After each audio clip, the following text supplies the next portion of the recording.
ഈ ചടങ്ങ് ഉദ്ഘാടനം ചെയ്യാമെന്ന് സമ്മതിച്ചിരുന്ന ആദരണീയനായ സംസ്ഥാന ധനകാര്യ വകുപ്പ് മന്ത്രി ശ്രീ ബാലഗോപാലൻ അവർ, വേദിയിലിരിക്കുന്ന മുൻ MLA ശ്രീമതി ഐഷ പോറ്റി,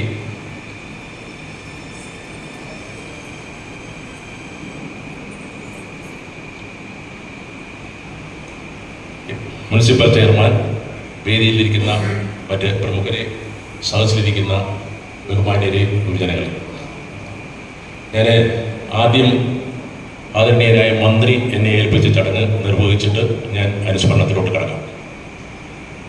അദ്ദേഹത്തിന് കൊല്ലത്ത് ഒരു പരിപാടിയിൽ സംബന്ധിച്ചുകൊണ്ടിരിക്കുകയാണ്. അദ്ദേഹത്തിൻ്റെ മനസ്സിവിടാണ്, ശരീരം അവിടെയാണ്. അദ്ദേഹം ഇവിടെ എത്തണമെന്ന് ഒരുപാട് ആഗ്രഹിച്ചിരുന്നു. അദ്ദേഹത്തിന് അവിടെ നിന്ന് എത്തിച്ചേരുമ്പോൾ താമസിക്കുന്നുള്ളതുകൊണ്ട് ആ ഉത്തരവാദിത്തം എന്നെ ഏൽപ്പിക്കാനായിട്ട് മുനിസിപ്പൽ ചെയർമാനെ വിളിച്ചു പറഞ്ഞു. അദ്ദേഹം എന്നോട് പറഞ്ഞു, ഞാൻ ആ ദൗത്യം വളരെ സന്തോഷത്തോടും അഭിമാനത്തോടും കൂടി ഏറ്റെടുത്തുകൊണ്ട് അദ്ദേഹത്തിന് വേണ്ടി ആദരണീയനായ ധനകാര്യ വകുപ്പ് മന്ത്രിക്ക് വേണ്ടി ഈ അനുസ്മരണ സമ്മേളനം ഉദ്ഘാടനം ചെയ്തതായി പ്രഖ്യാപിക്കുന്നു. ഇനിയും കൊട്ടാരക്കര ശ്രീധരൻ നായർ സാറിനെ പറ്റി പറയണം. എന്തു പറയണം, എങ്ങനെ പറയണം എന്നുള്ളത് ഞാൻ ഇങ്ങോട്ട് വരുമ്പോൾ മനസ്സിലൊന്ന് ആലോചിച്ചിട്ടു. ഞാൻ 1986 ആദ്യ സിനിമ സംവിധാനം ചെയ്തത്. അതിനു മുമ്പ് 1978 തൊട്ട് എൻ്റെ ഗുരുനാഥൻ കൃഷ്ണൻ നായർ സാറിനോടൊപ്പം ഞാൻ ജോലി ചെയ്തിരുന്നെങ്കിലും കൊട്ടാരക്കര ശ്രീധരൻ നായർ സാറിനെ വെച്ച് 79 ശേഷം കൃഷ്ണൻ നായർ സാർ ഒരു സിനിമ എടുത്തിട്ടില്ല. അതുകൊണ്ട് അദ്ദേഹത്തിനോടൊപ്പം, കൊട്ടാരക്കര ശ്രീധരൻ നായർ സാറിനോടൊപ്പം വർക്ക് ചെയ്യാനുള്ള ഭാഗ്യം എനിക്ക് കിട്ടിയില്ല എന്ന് തന്നെ ഞാൻ പറയാം. പക്ഷേ പലപ്പോഴും കൃഷ്ണൻ നായർ സാറിനെ കാണാനും ഒക്കെ ആയിട്ട് വരുമ്പോഴെല്ലാം കൊട്ടാരക്കര ശ്രീധരൻ നായർ സാർ എന്നോട് ഒരുപാട് സംസാരിച്ചിട്ടുണ്ട്. ഞാൻ ഈ അരിപ്പാട്ടുകാരനാണെന്നും എൻ്റെ അമ്മയുടെ അച്ഛൻ ഒരു അരിപ്പാട് കരുനാഗപ്പള്ളി ദ്വയാംഗ മണ്ഡലത്തിൽ നിന്നും അന്ന് MLC ആയ മനുഷ്യനാണ് നീലവന ശ്രീ R. മാധവൻ നായർ. NSSൻ്റെ വെബ്സൈറ്റിൽ 9ാമത്തെ ട്രഷറായിട്ട് അദ്ദേഹത്തിൻ്റെ പേര് കാണും. അദ്ദേഹത്തിനെയൊക്കെ അറിയാവുന്ന ആ ബന്ധമെല്ലാം വെച്ചുകൊണ്ട് തന്നെ എന്നോട് ഒരുപാട് കാര്യങ്ങൾ അദ്ദേഹം സംസാരിക്കാറുണ്ട്. ആ സംസാരിച്ച പല കാര്യങ്ങളും ഇന്നും എൻ്റെ ചെവിയിൽ മുഴങ്ങിയിരിക്കുകയാണ്. കൊട്ടാരക്കരയിൽ ജനിച്ചു വളർന്ന അദ്ദേഹം കലയോടുള്ള, അഭിനയത്തിനോടുള്ള അദ്ദേഹത്തിൻ്റെ അതിയായ മോഹം മനസ്സിൽ സൂക്ഷിച്ചുകൊണ്ട് നാടക രംഗത്തേക്ക് അദ്ദേഹം പ്രവേശിച്ചു. അദ്ദേഹം നാടകരംഗത്ത് വളരെ ശോഭിച്ചു. നമുക്കെല്ലാം അറിയാം, ചരിത്രം അത് രേഖപ്പെടുത്തിയിട്ടുണ്ട്. അത് കഴിഞ്ഞ് 1950 അന്ന് മലയാളത്തിൽ സംവിധായകർ കുറവായിരുന്ന സമയത്ത് ഒരു തെലുങ്ക് സംവിധായകൻ, തെലുങ്ക് ഞാൻ ഭാഷ തിരിച്ചു പറയല്ല, തെലുങ്കിൽ സിനിമകൾ ചെയ്തുകൊണ്ടിരുന്ന ഒരു സംവിധായകൻ ശ്രീ രാമനാരു നായിഡു എന്ന് പറഞ്ഞ സംവിധായകനാണ് കൊട്ടാരക്കര ശ്രീധരൻ നായർ സാറിനെ വെച്ച് ആദ്യം പ്രസന്ന എന്ന സിനിമ എടുത്തത്. ആ സിനിമ അന്ന് അദ്ദേഹത്തിനെ തിരഞ്ഞെടുക്കണമെങ്കിൽ അദ്ദേഹത്തിൻ്റെ കഴിവ് എന്തുമാത്രം ഈ ഡയറക്ടർക്ക് ബോധ്യപ്പെട്ടു. അന്നൊക്കെ ഇപ്പോഴത്തെ പോലെയല്ല. സിനിമ ഷൂട്ടിങ്ങിന് മുമ്പ് റിഹേഴ്സൽ നടന്നു. പാട്ടിനാണെങ്കിലും അഭിനയത്തിനാണെങ്കിലും ഒക്കെ ക്യാമറമാനെ ഉൾപ്പെടെ ഇരുത്തിക്കൊണ്ടാണ് ആ കാലത്ത് റിഹേഴ്സൽ എന്ന് ഞാൻ പറഞ്ഞു കേട്ടിട്ടുണ്ട്. ഞാൻ എത്തുമ്പോഴത്തേക്കും ആ രീതി മാറി. ഞാൻ സിനിമയിൽ എത്തുമ്പോഴത്തേക്കും അങ്ങനെ അന്ന് ഈ മലയാള ഭാഷ അറിയാത്ത സംവിധായകൻ അദ്ദേഹം മലയാളത്തിൽ നിന്നുള്ള അസോസിയേറ്റ് ഡയറക്ടർമാരെയെല്ലാം കൂടിയിരുത്തി, തിരക്കഥാകൃത്തിനെ കൂടിയിരുത്തി, ഇദ്ദേഹത്തിൻ്റെ അഭിനയം അന്ന് കണ്ടപ്പോൾ ആ കഥാപാത്രത്തിന് അനുയോജ്യനാണ് ഈ വ്യക്തി എന്ന് തോന്നിയോണ്ട് മാത്രമാണ് അദ്ദേഹത്തിനെ ആ സിനിമയിലെടുത്തത്. അത് അദ്ദേഹം മനോഹരമായി അവതരിപ്പിച്ചു. 1950 ആരംഭിച്ച അദ്ദേഹത്തിൻ്റെ ജൈത്രയാത്ര 1987 ഭരതേട്ടൻ, ശ്രീ ഭരതൻ സംവിധാനം ചെയ്ത ചിലമ്പിൽ എത്തിയിരുന്നു. ഞാൻ അദ്ദേഹത്തിൻ്റെ കഥാപാത്രങ്ങളിലൂടെ ഒന്ന് സഞ്ചരിക്കാൻ തീരുമാനിക്കാം. ഞാൻ അദ്ദേഹത്തിൻ്റെ സിനിമ ആദ്യം കാണുന്നത് നന്നേ ചെറുപ്പത്തിലാണ്. ചെറുപ്പത്തിൽ എന്ന് പറഞ്ഞാൽ നന്നേ ചെറുപ്പത്തിൽ. സിനിമ എന്ന് പറഞ്ഞ ലോകം ഒന്നും, സിനിമ എന്ന് പറയുന്ന അപ്രഭാവണിയിൽ കാണുന്നതിനെ പറ്റി കൂടുതൽ അറിവില്ലാത്ത കാലത്താണ് ഞാൻ ചെമ്മീൻ കണ്ടത്. ചെമ്മീന് അന്ന് എനിക്ക് ഒരു വല്ലാത്ത ദൃശ്യ വിരുന്നായിരുന്നു. കാര്യം ഒന്നാമത് കളർ പടങ്ങൾ കുറവുള്ള കാലത്ത് അതിമനോഹരമായി രാമു കാര്യയുടെ സാർ സംവിധാനം ചെയ്ത ചിത്രം, മാർക്കസ് പാറ്റ്ലി ക്യാമറ, അങ്ങനെ എല്ലാ വിദഗ്ധരെ കൊണ്ട് അദ്ദേഹം ചെയ്യിച്ച ഒരു ചിത്രമാണ്. അതിൽ സത്യം മാസ്റ്റർ ഉണ്ടായിരുന്നു, ഷീലാമ്മ ഉണ്ടായിരുന്നു, മധു സാർ ഉണ്ടായിരുന്നു, കൊട്ടാരക്കര ശ്രീധരൻ നായർ സാർ ഉണ്ടായിരുന്നു, തൊട്ടടുത്തുള്ള അടൂർ ഭവാനി ഉണ്ടായിരുന്നു, അടൂരുകാരി. അപ്പം അങ്ങനെ പ്രഗത്ഭരെ മാത്രം വയലാർ രാമവർമ്മ എന്ന പ്രശസ്തനായ കവിയുടെ ഗാനങ്ങൾ, അങ്ങനെ എല്ലാം കൊണ്ടും വളരെ പ്രശസ്തമായ ചെമ്മീൻ എന്ന സിനിമയിലെ അദ്ദേഹത്തിൻ്റെ ചെമ്പൻ കുഞ്ഞ് എന്ന് പറഞ്ഞ കഥാപാത്രത്തെ പറ്റി ആദ്യം ഞാൻ സംസാരിക്കാം. ചെമ്പൻ കുഞ്ഞ് വളരെ സാധാരണ ഒരു മത്സ്യ തൊഴിലാളിയായി കടലിൽ ബോട്ടും വഞ്ചി തുഴഞ്ഞു പോയി വളരെ കഷ്ടപ്പെട്ട് ജീവിക്കുന്ന ഒരു വ്യക്തി. അദ്ദേഹത്തിൻ്റെ ഭാര്യ അടൂർ ഭവാനി, ചക്കി എന്നാണ് തോന്നുന്നത് പേര്, ഞാൻ പെട്ടെന്ന് മറന്നുപോയി ആണല്ലോ. ആ സമയത്ത്, അതായത് ഈ സാധാരണക്കാരനായിട്ട് ജീവിക്കുന്ന അദ്ദേഹത്തിൻ്റെ അഭിനയത്തിൻ്റെ 2 മേഖലകളെ പറ്റി സംസാരിക്കാനാണ് ഞാൻ ഉദ്ദേശിക്കുന്നത്. വളരെ ഒരു സാധാരണക്കാരനായിട്ട് ജീവിക്കുന്ന കാലത്ത് അദ്ദേഹം വളരെ മര്യാദയ്ക്ക് എല്ലാം നമുക്ക് എന്തെങ്കിലും നല്ല കാര്യം ഉണ്ടാകുമോ ചക്കി എന്നൊക്കെ ചോദിക്കുന്ന കാര്യങ്ങളൊക്കെ പറഞ്ഞ് ഒരു ദിവസം അദ്ദേഹം വീട്ടിൽ വരുന്ന സമയത്ത് ഈ ഭാര്യ ഒരു കട്ടിൽ, അന്നത്തെ കാലത്ത് കട്ടിൽ എന്നൊക്കെ പറഞ്ഞ വലിയ പ്രശ്നം, ഞാൻ നാട്ടിൽ കട്ടിൽ മേടിച്ചിട്ടിരിക്കുന്നു ചിട്ടി ചേർത്ത പണം കൊണ്ടാണെന്ന് പറഞ്ഞപ്പോൾ അദ്ദേഹത്തിൻ്റെ മുഖത്തെ പ്രസന്നം പിന്നീട് ഞാൻ ആ സിനിമ കണ്ടപ്പോൾ ഞാൻ മനസ്സിലാക്കിയെടുത്തു. അത് കഴിഞ്ഞ് അങ്ങനെ കൊണ്ട് പോന്നു, കാര്യങ്ങൾ അങ്ങോട്ട് ഒപ്പിട്ട് പോന്നു. മധുസാറിൻ്റെ കഥാപാത്രത്തിൻ്റെ ഇന്ന് കാശ് കടം വാങ്ങി അദ്ദേഹം ഒരു വള്ളം മേടിക്കുന്നു. ആ വള്ളത്തിൽ പോയിട്ട് നിറയെ മീനുമായിട്ട് തിരിച്ചെത്തുമ്പോൾ അവിടെ അദ്ദേഹത്തിൻ്റെ ക്യാരക്ടർ മാറുകയാണ്. ആ മധുസാർ ചോദിക്കുന്നു, പരീക്കുട്ടി ചോദിക്കുന്നു, മീനല്ലേ എനിക്കല്ലേ, ആര് പറഞ്ഞു തനിക്കാണെന്ന്, ഞാൻ പോയി പിടിച്ചോണ്ട് വന്ന മീന എന്ന് പറഞ്ഞ് മധുസാറിനോട് ആ മുഖഭാവം മാറുകയാണ്. അതായത് അതുവരെ സൗമ്യനായി ജീവിച്ച ചെമ്പക്കുഞ്ഞല്ല, പിന്നീട് അദ്ദേഹത്തിൻ്റെ മുഖഭാവം മാറുന്നു. അങ്ങനെ വീണ്ടും വില്ലനായിട്ട് മാറുന്നു. അങ്ങനെ ഒരു എന്നിട്ട് അതിന് മുമ്പ് ഒരു കാര്യം പറയാൻ പറ്റും. ഈ വള്ളം മേടിക്കാനായിട്ട് തുറയിൽ അരയൻ്റെ വീട്ടിലെത്തുന്നു. എത്തുമ്പോൾ അവിടെ ഇരിക്കുന്ന ആ കസേരയിലൊക്കെ ഇരിക്കുമ്പോൾ എങ്ങനെ ഒരു അരയനോട് എങ്ങനെ ഇരിക്കണം, എങ്ങനെ അരയൻ്റെ മുമ്പിൽ എങ്ങനെ പെരുമാറണമെന്ന് വളരെ കൃത്യമായി വരുന്ന അടുത്ത തലമുറക്കാരെ അഭിനയം പഠിപ്പിച്ച ഒരു സീനാണ് അദ്ദേഹം. അത് ആ കസേരയുടെ ഒരു മൂലയ്ക്കോട്ട് ഒതുങ്ങിയിരിക്കും. അങ്ങനെ സ്വഭാവം മാറി, അങ്ങനെ അദ്ദേഹം ചെമ്പൻ കുഞ്ഞായി. ഇതെല്ലാം കഴിഞ്ഞപ്പോൾ അദ്ദേഹത്തിന്റെ സ്വഭാവം വീണ്ടും മാറുന്ന ഒരു രംഗമുണ്ട്. അദ്ദേഹത്തിന് ഭ്രാന്തായിട്ട് മാറും. കാശ് എന്ത് ചെയ്യണമെന്ന് അറിയാൻ വയ്യാതെ ഭ്രാന്തനായി മാറുന്ന രംഗം. അങ്ങനെ 3 വ്യത്യസ്തമായ വേഷങ്ങളാണ് കൊട്ടാരക്കര ശ്രീധരൻ സിനിമയിൽ അവതരിപ്പിച്ചത്. അത് അദ്ദേഹത്തിന്റെ ഒരു വലിയ വിജയമായിരുന്നു. അവിടെ ഇങ്ങോട്ട് എടുത്താൽ 1970 കുഞ്ഞാനാച്ചൻ, അന്ന് എനിക്ക് തോന്നുന്നു അദ്ദേഹത്തിന് ഒരു 52 വയസ്സ് പ്രായം, ഒരു 52 വയസ്സ് പ്രായമുള്ള മനുഷ്യൻ ഒരുപാട് തലമുറകളുടെ അച്ഛനും മുത്തശ്ശനും ഒക്കെ ആയിട്ട് നമ്മളെ അഭിനയിച്ച് നമ്മളെ കാണിച്ച ഒരു രംഗം കുഞ്ഞാലി പറിക്കാൻ. ആ വേഷപ്പകർച്ച അദ്ദേഹത്തിന് മാത്രമേ ചേരുള്ളൂ എന്ന് തെളിയിച്ച ഒരു കഥാപാത്രം കുഞ്ഞാലി പറിക്കാൻ. നമ്മളിപ്പോൾ ചില ആൾക്കാരുടെ പുരാണം അല്ലെങ്കിൽ ഇങ്ങനെയുള്ള കഥാപാത്രം, പുരാണമല്ല ഈ ചരിത്രമൊക്കെ ഉള്ള സിനിമകളുടെ പുസ്തകം വായിക്കുമ്പോൾ നമ്മുടെ മനസ്സിൽ ഒരു സങ്കല്പം ഉണ്ടാവും. അങ്ങനെ പല കഥാപാത്രങ്ങൾ നമ്മൾ വായിക്കുമ്പോൾ അതൊക്കെ നമ്മൾ കൊട്ടാരക്കര ശ്രീധരൻ സാറാണോ അദ്ദേഹം ചെയ്താൽ നന്നായിരിക്കും എന്നുള്ള തോന്നലോട്ട് നമ്മൾ പോകും. കുഞ്ഞാലി പറിക്ക, പിന്നെ അങ്ങനെ എത്ര കഥാപാത്രങ്ങൾ. അദ്ദേഹത്തിൻ്റെ ഒരു അഭിനയത്തിൻ്റെ ഒരു രീതി എന്ന് പറഞ്ഞാൽ ഇന്നത്തെ കാലത്തെ പോലെ ശബ്ദ ക്രമീകരണത്തിന് നൂതനമായിട്ടുള്ള വിദ്യകളൊന്നും ഇല്ലാത്ത കാലത്ത് അദ്ദേഹത്തിൻ്റെ ശബ്ദമാണ് അദ്ദേഹത്തിന് പിടിച്ചു നിർത്തിയ ഒരു പ്രധാന ഘടകം.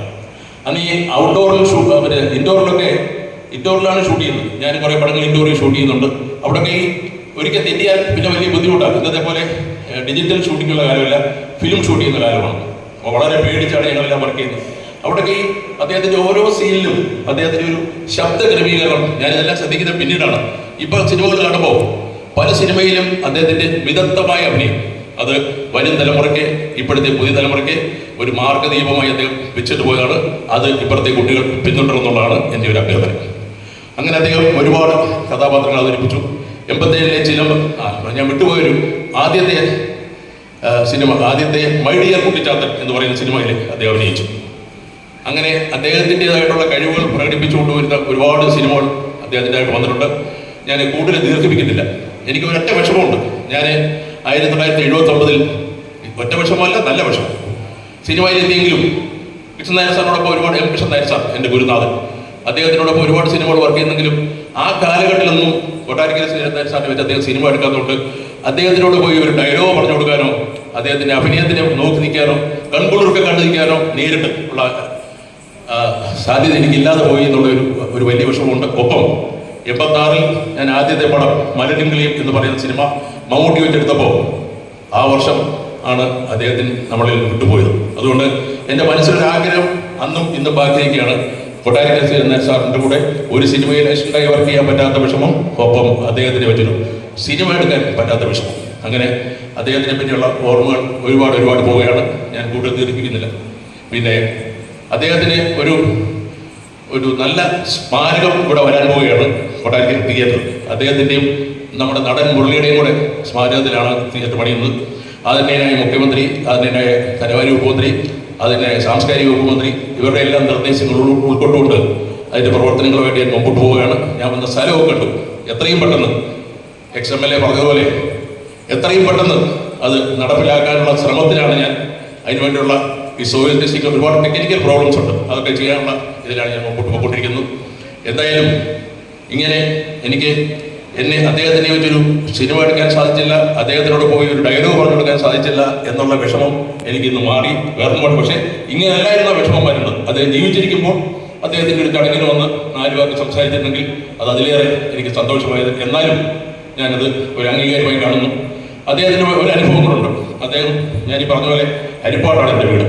അവിടെ അനന്തപുരം കൊട്ടാരം എന്നൊരു കൊട്ടാരമുണ്ട്. ആ കൊട്ടാരത്തിൽ ബാലചന്ദ്രൻ മേനോൻ ദേശത്തിൻ്റെ ഒരു സിനിമ എടുത്തു. ആ സിനിമയ്ക്കായിട്ട് അവിടെ വന്നപ്പോൾ അദ്ദേഹം എൻ്റെ വീട്ടിൽ വന്നിരുന്നു. വീട്ടിൽ വന്ന് അവരെല്ലാം ഉണ്ട്, നസീർ സാറ്, എല്ലാ സിനിമാക്കാരും സംവിധായകരും എല്ലാം വീട്ടിൽ വന്ന് ഒരു ഉച്ചയ്ക്കൊരു ഊണിന് വേണ്ടി അവരെല്ലാം ക്ഷണിച്ചു. കൊട്ടാരക്കര സാറ് വീട്ടിൽ വന്നിരുന്നു. അന്ന് കണ്ട ഞാൻ ഒരു അനുഭവം ഞാൻ ഓർക്കുകയാണ്. ശ്രീവിദ്യാമ്മ ഇച്ചിരി ലേറ്റായിട്ടാണ് വന്ന ഉടനെ നിങ്ങൾ പറഞ്ഞാൽ വിശ്വസിക്കുന്നില്ല, ചേട്ടാ എന്ന് പറഞ്ഞ് സാഷ്ടാംഗം നമസ്കരിക്കുകയാണ് കൊട്ടാരക്കര സാറിൻ്റെ മുമ്പിൽ. അത് കണ്ടതിൻ്റെ ആ ദൃശ്യം ഇന്നും എൻ്റെ മനസ്സിൽ ഉണ്ട്. ശ്രീവിദ്യയെ പോയൊരു മഹൽ വ്യക്തിത്വം കൊട്ടാരക്കര ചേരുന്നതിൻ്റെ കാര്യം സാഷ്ടാംഗം വേണ്ടി നമസ്കരിക്കണമെങ്കിൽ എന്തുമാത്രം ആണ് അദ്ദേഹത്തിൻ്റെ സ്ഥാനം. അദ്ദേഹം കുറച്ച് നേരത്തെ പോയതുകൊണ്ട് ഒരു JC ഡാനിൽ അവാർഡോ അങ്ങനെയുള്ള ഒരു പരമോന്നത ഭൂമിക്കോ അദ്ദേഹത്തിന് നേടിയെടുക്കാൻ സാധിച്ചില്ല. അതൊരു അദ്ദേഹത്തിന് കിട്ടേണ്ട പല അംഗീകാരങ്ങളും കിട്ടാതെ പോയൊരു വ്യക്തിയാണ്. അങ്ങനെ അദ്ദേഹം എൻ്റെ വീട്ടിൽ വന്നു. അദ്ദേഹത്തിനെ കൊണ്ട് ഞാൻ തിരിച്ചു വന്ന് ഇവിടെ അദ്ദേഹത്തിൻ്റെ വീട്ടിൽ കൊണ്ട് വിട്ടുപോയ ഒരു ഓർമ്മയും കൂടെ എൻ്റെ മനസ്സിൽ പോകണം. പിന്നെ അദ്ദേഹത്തിന് 2 പുത്രിമാർ വീട്ടിലുണ്ട്. മറ്റൊരു പുത്രി ശോഭയെ വെച്ച് ഞാൻ 3 സിനിമ എടുത്തിട്ടുണ്ട്. പിന്നെ എൻ്റെ സ്വന്തം അയ്യനാണ് സായികുമാർ. അച്ഛൻ്റെ പിതാവിൻ്റെ സ്ഥിതി അതേപോലെ കിട്ടിയിരിക്കുന്നവരാണ് സായികുമാർ. ഞാൻ പലപ്പോഴും ഇങ്ങനെ നോക്കി നിൽക്കാറുണ്ട്. അപ്പോൾ എന്നോട് എന്താ ചേട്ടൻ ഇങ്ങനെ നോക്കി നിൽക്കും? ഞാൻ പറഞ്ഞു, പെട്ടെന്ന് അച്ഛൻ്റെ ഒരു രീതിയാണ് എനിക്ക് തോന്നി. ആ ശബ്ദ ക്രമീകരണങ്ങൾ ഒക്കെ തന്നെ അങ്ങനെ ഞാൻ കുടുംബമായിട്ട് എൻ്റെ തൊഴിൽപരമായും സഹകരിക്കാൻ എനിക്ക് സാധിച്ചിട്ടുണ്ട്. എല്ലാം കൊണ്ടും എനിക്ക് വളരെ സന്തോഷമുണ്ട്. പിന്നെ ഒരു കാര്യം കൂടെ പറഞ്ഞു നിർത്താം.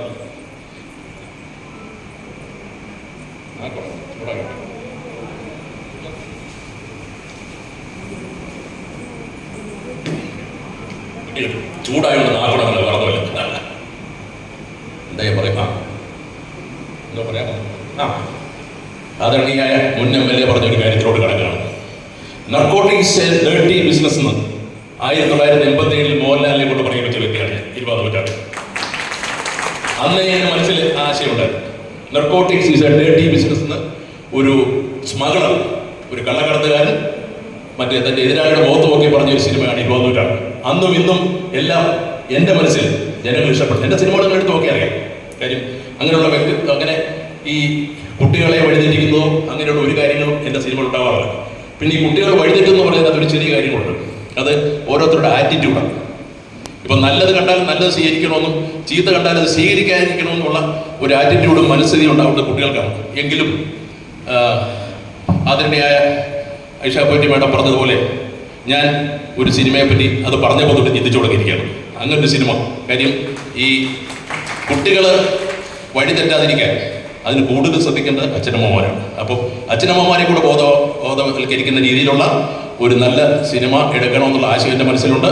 അത് ഞാൻ ഉടനെ ഇപ്പോൾ ഈ KSFDC ചെയർമാനായതുകൊണ്ട് എൻ്റെ 1-2 പ്രോജക്റ്റുകൾ മാറ്റി വെച്ചിട്ടാണ് എന്നെ ഏൽപ്പിച്ചിരിക്കുന്ന വലിയൊരു ഉത്തരവാദിത്വം ഞാൻ നിറവേറ്റിക്കൊണ്ടിരിക്കുന്നത്. 4 തിയേറ്റർ ഇപ്പോൾ ഉടനെ പണിയണം. ഒന്ന് ഇവിടെ ധനകാര്യമന്ത്രി അവരുടെ മണ്ഡലത്തിൽ, അപ്പുറത്തോട്ട് പോയി കഴിഞ്ഞാൽ അവിടെ സാംസ്കാരിക വകുപ്പ് മന്ത്രി സജി ചെറിയാൻ അവരുടെ ചെങ്ങന്നൂർ, പിന്നെ നമ്മുടെ റവന്യൂ മിനിസ്റ്റർ അദ്ദേഹത്തിൻ്റെ മണ്ഡലത്തിൽ. ഇതിലൊക്കെ ഉപരി ആദരണീയനായ മുഖ്യമന്ത്രിയുടെ നാട്ടിലൊരു വലിയ തിയേറ്റർ പണിയാണ്.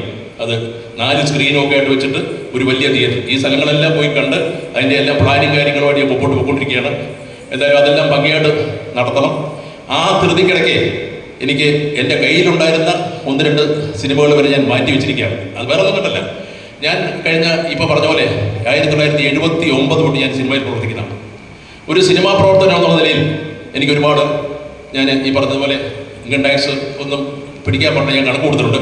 ആവശ്യത്തിന് പണം സമ്പാദിച്ചിട്ടുണ്ട്. അത് പേര് കിട്ടിയിട്ടുണ്ട്. 2 ഉണ്ട്. നല്ല പടം എന്നുള്ളതിന് CBI ഡയറക്കുറിപ്പ് എന്ന് പറയുന്ന പടം മദ്രാശിയിൽ സഫയർ തിയേറ്ററിൽ 250 ദിവസമാണ് മലയാളം പടം ഓടിയത്. നിങ്ങളുടെ റിവ്യൂട്ട് പറഞ്ഞു 250 ദിവസം കണ്ടിന്യൂസ് ആയിട്ട് മലയാളം പടം ഓടി. ആ തിയേറ്റർ പൊളിക്കാനിരുന്ന തിയേറ്റർ ഈ പടം കഴിഞ്ഞ ശേഷം പിന്നെയും പടങ്ങൾ കണ്ടിന്യൂ ചെയ്തു. അതിനു വേണ്ടിയിട്ട് അന്ന് മദ്രാസിലെ ഈ പോലീസ് ഡിപ്പാർട്ട്മെന്റ് അവിടുത്തെ എല്ലാ വലിയൊരു സദസ്സിൽ എന്നെ അസിൻ സ്വാമിയും മമ്മൂട്ടിയും കൊണ്ടുപോയി അവരെ ആദരിച്ചു. കാര്യം CBI ഡയറക്കുറിപ്പ് എന്ന് പറയുന്ന ഒരു വ്യത്യസ്തമായ സിനിമയാണ്. ഒരു പോലീസ് ഓഫീസർ ആണെങ്കിൽ പോലും ഈ CBIയിലൊക്കെ ഡെപ്യൂട്ടേഷനിലേ വരുന്നുള്ളൂ, മറ്റ് പോലീസിൽ നിന്നൊക്കെയാണ് വരുന്നത്. അപ്പം അതിനകത്ത് വർക്ക് ചെയ്യുന്നവരെല്ലാം പോലീസുകാരാണോ അല്ലെങ്കിൽ അങ്ങനെയുള്ള ഡിപ്പാർട്ട്മെന്റിലുള്ളവരാണ്. അപ്പോൾ അത് വളരെ മനോഹരമായി ചെയ്ത ഒരു സിനിമയാണ് CBI ഡയറക്കുറിപ്പ്. പിന്നെ ഞാൻ ഇങ്ങോട്ട് തുടർന്ന് ഒരുപാട് സിനിമകൾ ചെയ്തു. പക്ഷേ ഇപ്പോൾ ഈ പറഞ്ഞതുപോലെ മമ്മൂട്ടിയെ വെച്ച് ഒരു സിനിമ ചെയ്യാനുള്ള ഒരു പ്രോജക്റ്റ് വരെ ഞാൻ ഈ KSFDC ചെയർമാൻ്റെ ഉത്തരവാദിത്വം.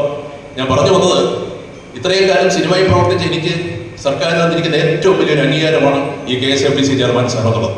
കാര്യം പലർക്കും കിട്ടുന്നതല്ല, പലരും മോഹിക്കുന്നതാണ്. അപ്പോൾ അങ്ങനെ അതെന്നെ ഏൽപ്പിച്ചിരിക്കുന്ന സ്ഥിതിക്ക് ആ കർത്തവ്യം നിറവേറ്റാനായി ഞാൻ കുറെ കൂടുതൽ സമയം അതിനുവേണ്ടി ചെലവഴിക്കുകയാണ്. അതുകൊണ്ട് ഈ പറഞ്ഞതുപോലെ ഒരു സിനിമ ഞാൻ എടുക്കും, ഒരു സിനിമ മാഡം പറഞ്ഞതുപോലെ ഞാൻ എടുക്കും. അതിന്റെ സ്വിച്ച് ഓൺ ചെയ്യാൻ മാഡത്തിനെ വിളിക്കുകയും ചെയ്യും. അപ്പോൾ ഞാൻ കൂടുതൽ ദീർഘിപ്പിക്കുന്നില്ല. എനിക്ക് എറണാകുളത്ത് ഈ തൊഴിൽപരമായി ബന്ധപ്പെട്ട ഒരു കാര്യത്തിന് വേണ്ടി പോകാനുണ്ട്. ഞാൻ സത്യത്തിൽ മനസ്സ് വിഷമിച്ചിരിക്കുകയായിരുന്നു. കാര്യം ആദരണീയനായ മന്ത്രി ഇവിടെ വരുമ്പോൾ ഞാൻ അദ്ദേഹം വരുന്നതിന് മുമ്പ് പോയാൽ എന്ത് ചെയ്യും, ഞാൻ നിങ്ങളോടൊക്കെ ഉപയോഗിച്ചിട്ട് അദ്ദേഹത്തിനോട് ക്ഷമ ചോദിച്ചിട്ട് പോകാം എന്ന് തീരുമാനിച്ചിരിക്കുന്ന സമയത്താണ് ദൈവാനുഗ്രഹം പോലെ എന്നെ അദ്ദേഹം ഒരു ദഹിപ്പിച്ചത്. അതിന് ഞാൻ അദ്ദേഹത്തിനോട് പ്രത്യേകം നന്ദി പറയും. കാര്യം അദ്ദേഹം വരുമ്പോൾ ഞാനിവിടെ ഉണ്ടാവേണ്ടതാണ്. ഞാനിപ്പോൾ സർക്കാരിൻ്റെ ഒരു ഭാഗമാണ്. അല്ലെങ്കിൽ തന്നെയും ഒരു മന്ത്രി വരുന്ന സമയത്ത് എന്നെ പോലുള്ള ചലച്ചിത്ര പ്രവർത്തകർ ഉണ്ടാവേണ്ടതാണ്. അതിന് സാധിക്കാതിരിക്കുന്നുള്ള വിഷം എന്തായാലും മാറിക്കിട്ടി. എനിക്ക് എന്തായാലും ഒരിക്കൽ കൂടി ഞാൻ പറയുകയാണ്, മലയാള സിനിമയുടെ ചരിത്രം എക്കാലത്തും എടുത്തു നോക്കിയാൽ മറ്റു പലരുടെ പേരുകളോടൊപ്പം തന്നെ ഒട്ടും ഇതില്ലാത്ത രീതിയിൽ തന്നെ എഴുതി വെക്കാവുന്ന ഒരു പേരാണ് കൊട്ടാരക്കര ശ്രീധരൻ നായർ. അദ്ദേഹത്തിൻ്റെ ഈ അനുസ്മരണ യോഗത്തിന് 2 വാക്ക് പറയാൻ സാധിച്ചതിൽ എനിക്ക് നന്ദിയുണ്ട്. ഞാൻ എന്നെ വിളിച്ചതിന് എൻ്റെ ഭാരവാഹികളോട് നന്ദി പറയുന്നു. പിന്നെ എൻ്റെ അമ്മയുടെ അനിയത്തിയുടെ മകനാണ് മോഹൻ, അദ്ദേഹമാണ് വിളിച്ചത്. ഞാൻ ആലോചിക്കായിരുന്നു, ഞാൻ ഒന്ന് ഒഴിവായാൽ എന്താണെന്ന് ആലോചിച്ചത്. വെറും കൊണ്ടല്ല, ഈ ജോലി തിരക്കുണ്ട്. അപ്പോൾ ഇതിൻ്റെ സാറ് ഒരു 10-18 പ്രാവശ്യം എന്നെ വിളിച്ചു, പലരും വിളിച്ചു. അപ്പോൾ ഞാനിപ്പോൾ വിളിച്ചതിൻ്റെ പ്രാധാന്യത്തെക്കാൾ കൂടുതൽ ഞാൻ വിചാരിച്ചത് കൊട്ടാരക്കര ശ്രീധരൻ നായർ സാറിൻ്റെ ഒരു ചടങ്ങിന് വന്ന് ഞാൻ 2 വാക്ക് പറഞ്ഞില്ലെങ്കിൽ അത് അദ്ദേഹത്തിനോട് ചെയ്യുന്ന ഒരു കുറ്റമാണെന്ന് എനിക്ക് തോന്നിയുകൊണ്ട് ഞാൻ എല്ലാ പരിപാടികളും മാറ്റിവെച്ചോട് എത്തിയിരിക്കുകയാണ്. എന്തായാലും ഈ കൊട്ടാരക്കരക്കാരോടുള്ള എൻ്റെ നന്ദി ഞാൻ അറിയിക്കുകയാണ്. കാര്യം അദ്ദേഹത്തിൻ്റെ പേരൊരു ട്രസ്റ്റ് ഉണ്ടാക്കിക്കൊണ്ട് അതിൻ്റെ പ്രവർത്തനങ്ങളുമായിട്ട് മുമ്പോട്ട് പോകുന്നതിൽ എനിക്ക് സന്തോഷമുണ്ട്. എന്താവശ്യമുണ്ടെങ്കിലും എന്നെ വിളിച്ചാൽ ഔദ്യോഗികമായിട്ടും അല്ലാതെയും ഞാനിവിടെ എത്തിച്ചേരുന്നതായിരിക്കും. എല്ലാവിധ പിന്തുണയും ഞാൻ തരുന്നതായിരിക്കും. ഒരിക്കൽ കൂടി എല്ലാവർക്കും നന്ദി പറഞ്ഞുകൊണ്ട് നിർത്തുന്നു. നന്ദി, നമസ്കാരം.